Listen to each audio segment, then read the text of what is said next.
দৈনিক ইত্তেফাক। আজ পবিত্র শবে বরাত। নির্বাচনকে বাধাগ্রস্ত করতে একটি দল উঠে পড়ে লেগেছে। খুলনা যশোর জনসভায় তারেক রহমান। জিয়া নন, স্বাধীনতার প্রথম ঘোষক ডক্টর অলি আহমেদ এমন মন্তব্য করেছেন জামাতের আমির ডক্টর শফিকুর রহমান। তিনি বলেন, জিয়াউর রহমান নন, ৭১-এর চট্টগ্রাম থেকে বাংলাদেশের স্বাধীনতার প্রথম ঘোষণা দিয়েছিলেন এলডিপি চেয়ারম্যান ডক্টর কর্নেল অবসরপ্রাপ্ত অলি আহমেদ বীর বিক্রম। চট্টগ্রাম বন্দরে অচল অবস্থা। আজ থেকে ২৪ ঘন্টার কর্মসূচি ঘোষণা।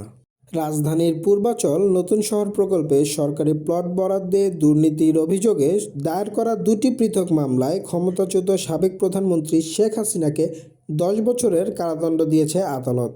দূষণের কারণে ঢাকায় বাড়ছে সর্দি কাশি। প্রকৃতিতে চলছে মাঘ মাস, কিন্তু নেই চিরচেনা মাঘের সেই কনকনে শীত। দিনে গরম আর রাতে কিছুটা শীত অনুভূত হলেও পুরো দেশ জুড়ে একটা শুষ্ক আবহাওয়া বিরাজ করছে। তাপমাত্রার এমন ওঠানামার কারণে সারা দেশে বেড়েছে সর্দি কাশির প্রকোপ। চলুন জেনে নেই যুগান্তর পত্রিকার আজকের উল্লেখযোগ্য সংবাদগুলো। নারী ও তরুণদের আকাঙ্ক্ষাকে সর্বোচ্চ গুরুত্ব বিএনপির। ত্রয়োদশ জাতীয় সংসদ নির্বাচন সামনে রেখে বিএনপি আগামী শুক্রবার নির্বাচনী ইশতেহার ঘোষণা করতে যাচ্ছে। ইশতেহারে দলটির ঘোষিত ৩১ দফা, জুলাই সনদ এবং তরুণদের ভোটারের আকাঙ্ক্ষাকে সর্বোচ্চ গুরুত্ব দেওয়া হচ্ছে। এতে ফ্যামিলি কার্ড, হেলথ কার্ড ও কৃষক কার্ডের মতো জনমুখী এবং জীবন ঘনিষ্ঠ সেবার বিষয়গুলো বিশেষ জায়গা পাবে। দুর্নীতিমুক্ত দেশ গড়তে কঠোর বার্তা জামাতের। জাতীয় সংসদ নির্বাচনের জন্য ইশতেহার বা নির্বাচনী ম্যানিফেস্টো চূড়ান্ত করেছে জামাতে ইসলাম। আগামীকাল ঢাকার একটি ৫ তারকা হোটেলে দলের আমির ডাক্তার শফিকুর রহমান ইশতেহার ঘোষণা করবেন। ক্ষুব্ধ সাধারণ কর্মী সমর্থকরা। ভোটের টাকা কৌশলে খেয়ে ফেলছে মধ্যস্বত্বভোগী।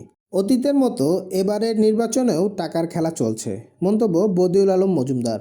নির্বাচনী ব্যয় কমার বদলে আরও বেড়েছে, মন্তব্য আলতাফ পারভেজ। একটি দল মা বোনকে তুচ্ছ-তাচ্ছিল্য করছে, মন্তব্য তারেক রহমান। আলোচিত এক্সের পোস্ট, ডিবির তদন্ত। ৪ প্রশ্নের উত্তর পেলে খুলবে জট। বাংলাদেশ জামাতে আমির ডাক্তার শফিকুর রহমানের এক্স অ্যাকাউন্ট থেকে ছড়িয়ে পড়া পোস্টের কুলকিনারা করতে ৪টি প্রশ্নের উত্তর খুঁজছে ঢাকা মহানগর পুলিশের গোয়েন্দা শাখা ডিবি। যার উত্তর জানতে রোববার রাতে এক্স কর্তৃপক্ষকে ইমেইলে চিঠি দেওয়া হয়। সোশ্যাল মিডিয়া প্ল্যাটফর্ম এক্স সাবেক টুইটার কর্তৃপক্ষকে কাছে জানতে চাওয়া প্রশ্নগুলো হলো: পোস্টটি কোন ডিভাইস থেকে করা হয়েছে, কখন করা হয়েছে, কোথা থেকে করা হয়েছে এবং কোন আইপি অ্যাড্রেস ব্যবহার করে করা হয়েছে।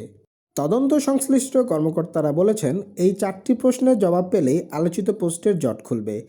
পরমাণু চুক্তি নিয়ে আশাবাদী ট্রাম্প। দৈনিক আমার দেশ। ভোটের প্রচারে ভারত নিয়ে নীরব বিএনপি জামাত। অনূর্ধ্ব-১৯ নারী সাফ চ্যাম্পিয়নশিপে ভারতকে হারালো বাংলাদেশের মেয়েরা।